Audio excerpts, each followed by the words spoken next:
तुम मेरे हो या मेरी हो, तो वो प्यार नहीं है, वो मोह है जो आपको बांध रहा है। एंड कुछ भी जो आपको बांधे is a trap.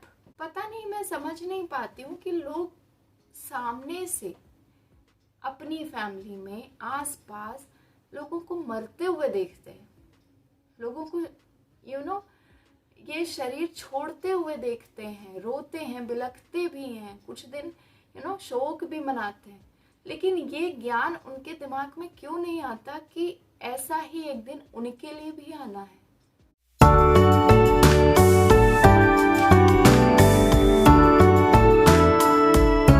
Hey everyone, welcome back to Naina Singh motivation. कैसे हैं आप लोग?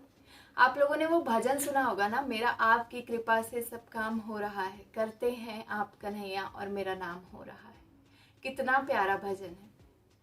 लेकिन क्या आपने इस भजन को सिर्फ भजन समझकर सुना है या फिर भजन के हर एक शब्द पर गौर भी किया है? क्योंकि इस भजन में जो ये शब्द कहे गए हैं ये एकदम 100% सच है। और आप ये कैसे समझ सकते हैं कि ये सच है? आपने इसे सिर्फ भजन समझकर नहीं बल्कि एक ट्रुथ समझकर इसको महसूस करते हैं और ईश्वर को हर पल ग्रैटिट्यूड देते रहते हैं। इसे आप ऐसे समझ सकते हैं कि अगर आपके अंदर ये फीलिंग नहीं है कि ये चीज़ मेरी है, वो प्रॉपर्टी मेरी है, मैं अपने परिवार का पालन पोषण करता हूँ, ये अक्सर हर आदमी के अंदर होता है।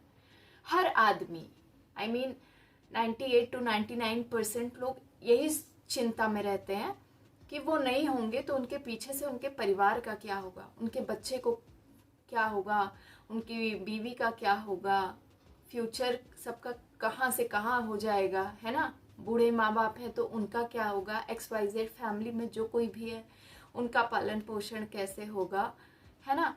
सब कोई यही चिंता में मरा जा रहा है।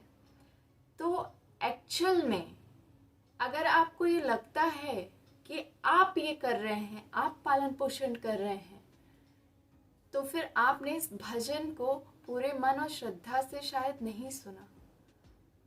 और सिर्फ फैमिली की बात नहीं है, हर एक चीज की बात है जिसको लेकर आपको लगता है कि वो आपकी है, या फिर आपके अंदर ये भावना है कि जो कुछ भी आप कर रहे हैं या जो कुछ भी आपके आसपास चल रहा है उसका मुख्य केंद्र आप हैं, या फिर आप ही सब कुछ कंट्रोल कर रहे हैं, तो फिर शायद आप बहुत बड़ी गलतफहमी में हैं, या फिर मैं यूं कहूं कि आप बहुत बड़े अहंकार का शिकार हैं। तो ये जो अहंकार है ये आपके अंदर है कि जो कुछ भी आप कर रहे हैं वो आप कर रहे हैं। तब शायद आपने इस भजन का मतलब समझा नहीं है,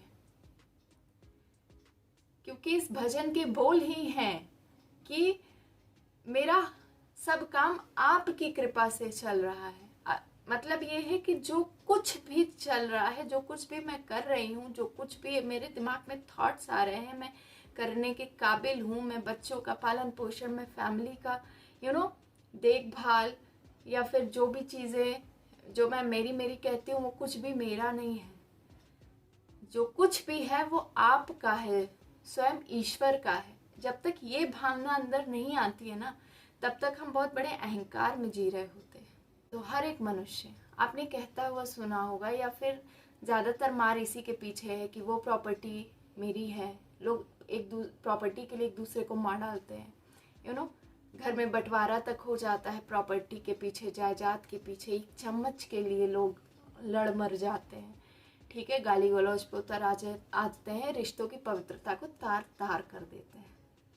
तो ऐसे लोग ये नहीं समझ पाते कि उनका कुछ भी नहीं है। पता नहीं, मैं समझ नहीं पाती हूँ कि लोग सामने से अपनी फैमिली में आसपास लोगों को मरते हुए देखते हैं, लोगों को ये शरीर छोड़ते हुए देखते हैं, रोते हैं, बिलखते भी हैं, कुछ दिन शोक भी मनाते हैं, लेकिन ये ज्ञान उनके दिमाग में क्यों नहीं आता कि ऐसा ही एक दिन उनके लिए भी आना है। और जब जो चला गया है वो कुछ नहीं ले जा पाया, तो जब उनकी बारी आएगी तो वो क्या ले जा पाएंगे? आई डोंट नो, लोग ये क्यों नहीं समझ पाते हैं? क्यों लोगों के जाने के बाद भी ये अहंकार छूटता ही नहीं है मनुष्य से? लेकिन इन सब का कंक्लूजन अगर मैं आपसे शेयर करूं तो मुझे जो लगता है वो यही है, और जो ट्रूथ है वो यही है कि अहंकार भी खत्म तभी होता है जब ईश्वर की मर्जी होती है, ईश्वर की कृपा हम पर होती है। जैसा कि मैंने आपको पहली वीडियो में भी बताया था कि जब हम कृष्ण का नाम लेते हैं या फिर किसी भी अपने इष्ट का, ईश्वर का नाम भी लेते हैं ना, तो वो उनकी मर्जी से लेते हैं। जब तक उनकी कृपा दृष्टि हमारे ऊपर नहीं होगी, हम लाख चाहते हुए भी उनका नाम नहीं ले पाएंगे। आपने वाल्मीकि के बारे में सुना होगा। जब वाल्मीकि पहले डाकू थे, उन्होंने रामायण पूरी कैसे लिख डाली? ईश्वर की कृपा दृष्टि हुई उन पर तभी ना। उन्होंने राम का नाम लिया भी नहीं था, वो राम लेना भी नहीं चाहते थे। वो इतना डाकू प्रवृत्ति उनके अंदर थी कि वो राम शब्द ही नहीं कह पाते थे। वो कहते थे मैं तो मरा मरा कहूंगा, क्योंकि मेरे व्यवहार में तो यही है, डाकुओं की तो प्रवृत्ति यही है, तो ये ज्यादा मेरे लिए इजी है, मैं मरा मरा मरा मरा मरा। एंड वो उच्चारण राम राम होने लगा। वो मरा मरा मरा मरा कहकर ही राम राम बोलने लग गए। तो ऐसे होती है ईश्वर की कृपा दृष्टि। अगर एक नीच शूद्र पर भी उनकी दृष्टि हो जाए ना, तो वो भी तर सकता है। तो बहुत ही ज्ञानी पुरुष महात्मा लोग जो होते हैं, वो कितना भी चाहे ईश्वर का नाम लेना तो नहीं ले पाएंगे जब तक उनकी मर्जी ना हो। तो ऐसे ही ये होता है कि जैसे हम लोग आश्चर्य करते हैं कि यार सब सामने से देखता है कि सब चला गया एंड फिर भी ज्ञान नहीं आता, तो डैट मीन्स कि ईश्वर उन पर कृपा दृष्टि नहीं डाल रहा है, क्योंकि वो आदमी चाहता ही नहीं कि मुझ पर कृपा दृष्टि हो। वो अपने अहंकार में इतना चूर रहता है, उसे लगता है कि वो सब कुछ कर रहा है। बट आप मुझे एक बात बताइए कि आप, या फिर मान लीजिए फॉर एग्जाम्पल मैं हूं ही नहीं, ये जब मेरा ये शरीर ही मेरा नहीं है, तो फिर इस दुनिया में कुछ भी मेरा कैसे हो सकता है? इस चीज पर आप गौर करिएगा, क्योंकि जब आप ये दुनिया छोड़कर जाते हैं तो ये शरीर भी यहीं रह जाता है। आप हो ही नहीं जो आप समझ रहे हो। आप ये शरीर हो, आपको लगता है, बट आप ये शरीर नहीं हो। आप इससे हटकर कुछ और हो। उस कुछ और को आपको पहचानना है, और ये अहम कि आप हो, जो कर रहे हो वो आप कर रहे हो, ये आपको खत्म करना है। समझ रहे हो आप बात?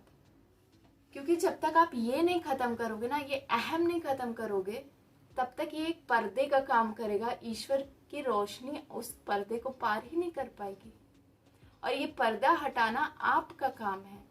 या फिर आप काम नहीं कर पाओगे तो ठीक है, पर आप चाहो तो ये आप पर डिपेंड करता है। आपको लगता है कि आप नहीं रहोगे, आपकी फैमिली का क्या होगा?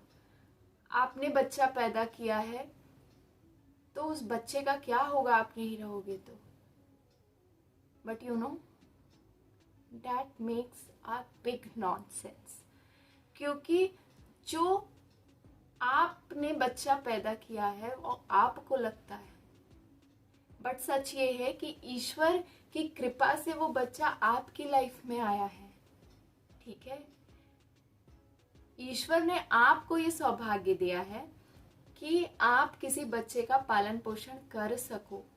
इसको आपको एक रिस्पॉन्सिबिलिटी के तौर पर लेना चाहिए, ना कि अपने बच्चे पर हक जताना चाहिए कि नहीं, ये तुमको तो मैंने पैदा किया है तो मैं जैसा चाहूं वैसा चलो। नहीं, एक टाइम तक उसको अपने वार्मथ में रखना है, अपना लव देना है, सब कुछ देना है, केयर देना है, बट एक टाइम ऐसा आना है जब उसको फ्री रखना है, उसको लेट गो की भावना देनी है, कि अटैचमेंट नहीं रखना है, क्योंकि वो आपका नहीं है, आपके थ्रू इस दुनिया में आया है।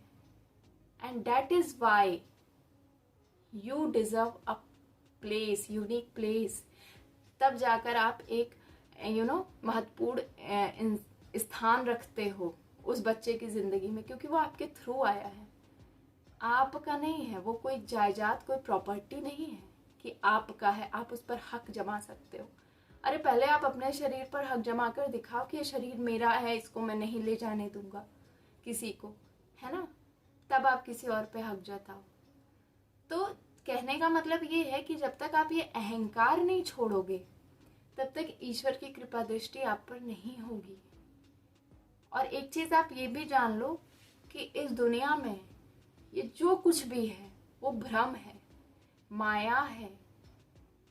आप जिसको कहते हो, बहुत लोग कहते हैं प्यार, लव मैरिज की है, मुझे तो प्यार हो गया है।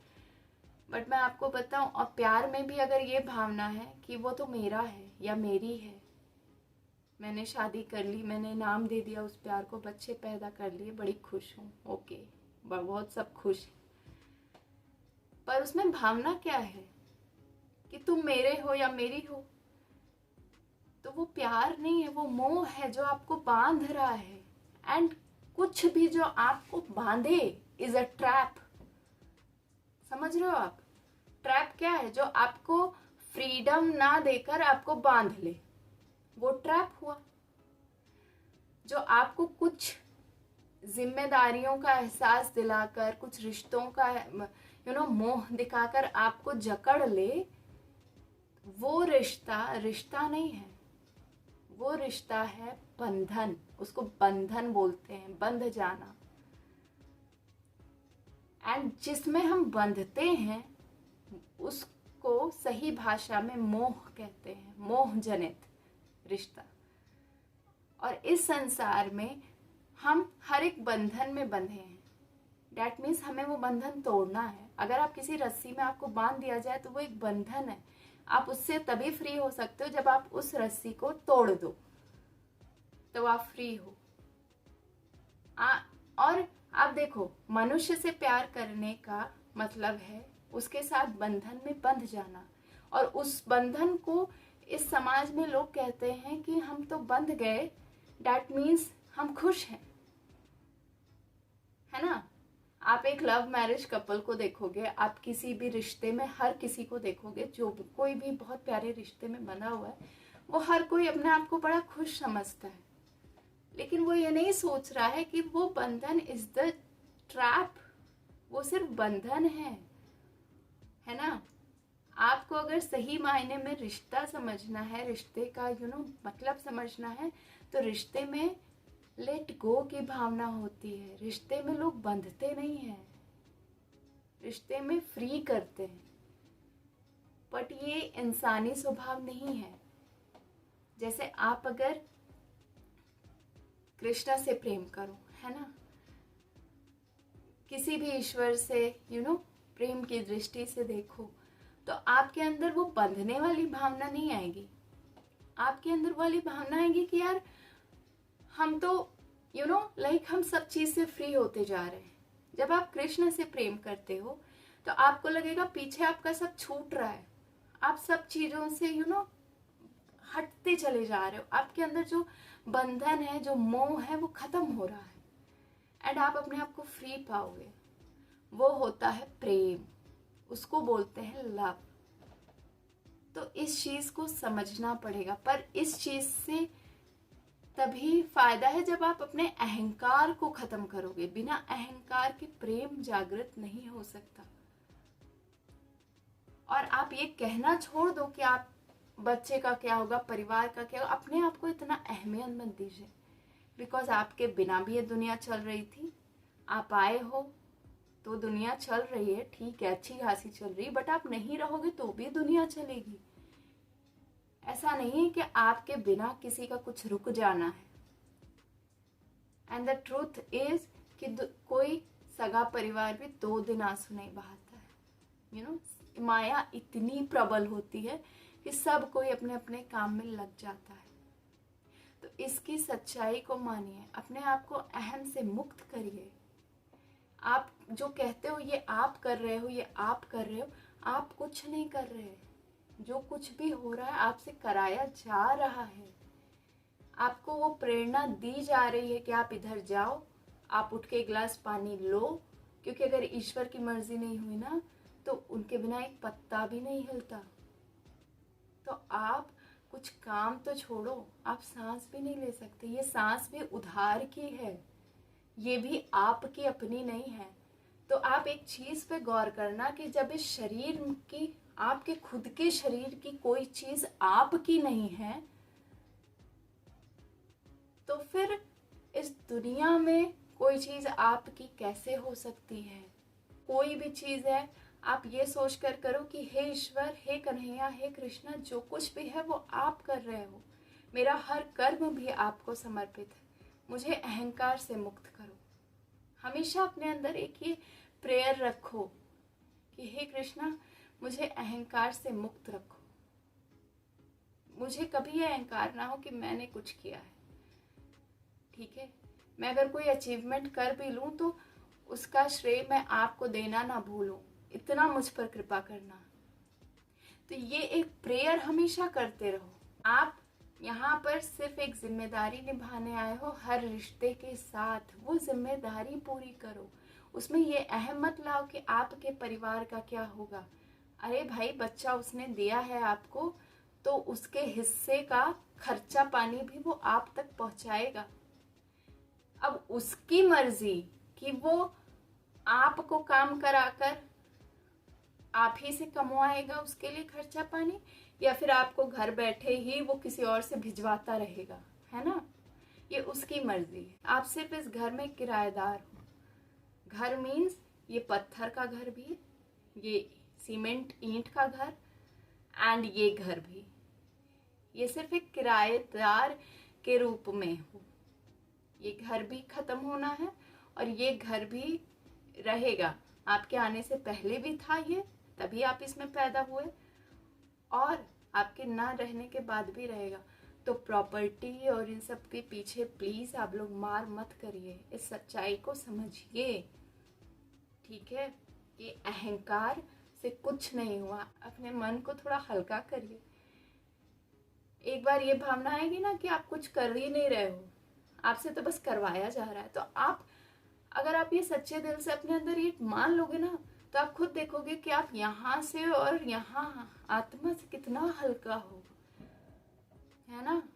सारा बोझ आपका उतर जाएगा कि यार छोड़ो, चलो चैन की नींद लेते हैं, कल जो होगा देखा जाएगा। क्यों चिंता करना। जिसने पाला है, जिसने भेजा है, वो तो देखेगा ही, वो चिंता करे, मैं क्यों करूं, है ना। एक बार अपने आप को सर्वस्व छोड़ दीजिए कि जो होना है होगा। फिर देखिए, गारंटी देती हूँ मैं आपको कि आपके साथ कभी कुछ गलत हो ही नहीं सकता। पर जब तक ये अहंकार का पर्दा आप पे रहेगा ना, तो भगवान भी कहेगा जाने दो इसको, अपने बल पे बहुत घमंड है, करने दो इसको अपने मन की। ईश्वर भी हाथ खींच लेगा, वो भी देखेगा कि चल भाई देखते हैं कितना सामर्थ्य है, दिखाओ मुझे, है ना। एंड फिर आप अहंकार में ही रहोगे। अहंकार ही आपके काल का कारण भी बन जाएगा।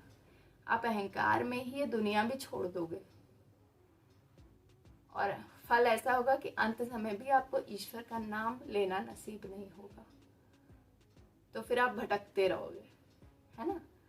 तो इस चीज पे थोड़ा गौर करिएगा, और अहंकार अपने मन से थोड़ा खत्म करने की कोशिश करिए।